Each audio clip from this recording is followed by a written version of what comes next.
Oh man, so much. Jeremiah chapter 2, verse 13. The key word here today is source. And the key in the word source is whether the S is capitalized or lowercase. Basically inferring, is God our source or am I my source? And I have been guilty of a whole lot of lowercase s living. Jeremiah chapter 2, verse 13 says this. God's talking. He says, "For my people have done two evil things." Before I even go any further, there's two key words here in this phrase. He says evil, but he also calls them my people. My people have done two evil things. What are those evil things? One, they have abandoned me. And two, they have abandoned me, the fountain of living water. That's one. And then two, they have dug for themselves cracked cisterns that can hold no water at all. First thing, they abandoned me as their source, God says.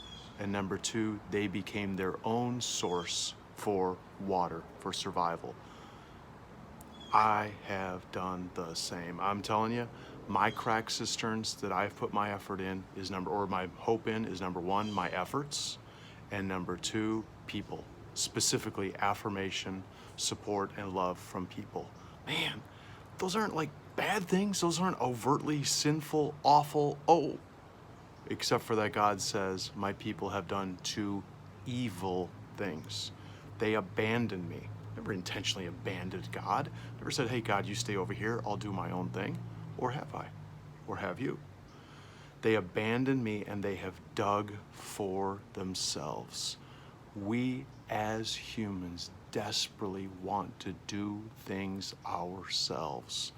Here it is. We want control. And not only do we want control, we want credit. We want credit for our efforts. We want credit from God. We want credit from people. These are normal things.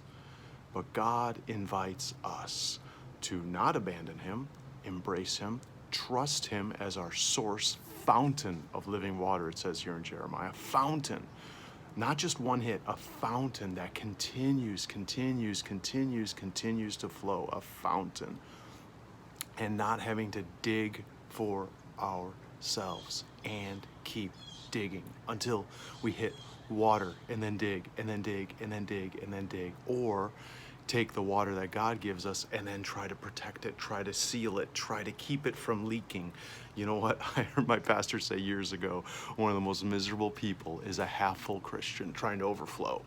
You can't overflow if you're half full, or worse yet, if you're dry. God wants to be our source, capital S, but he'll let us try to be our own source if we want to. I invite you on behalf of the Lord, and I invite myself to continuously allow him to be my capital S source. May God bless you today as his living waters flows in you and through you like a fountain.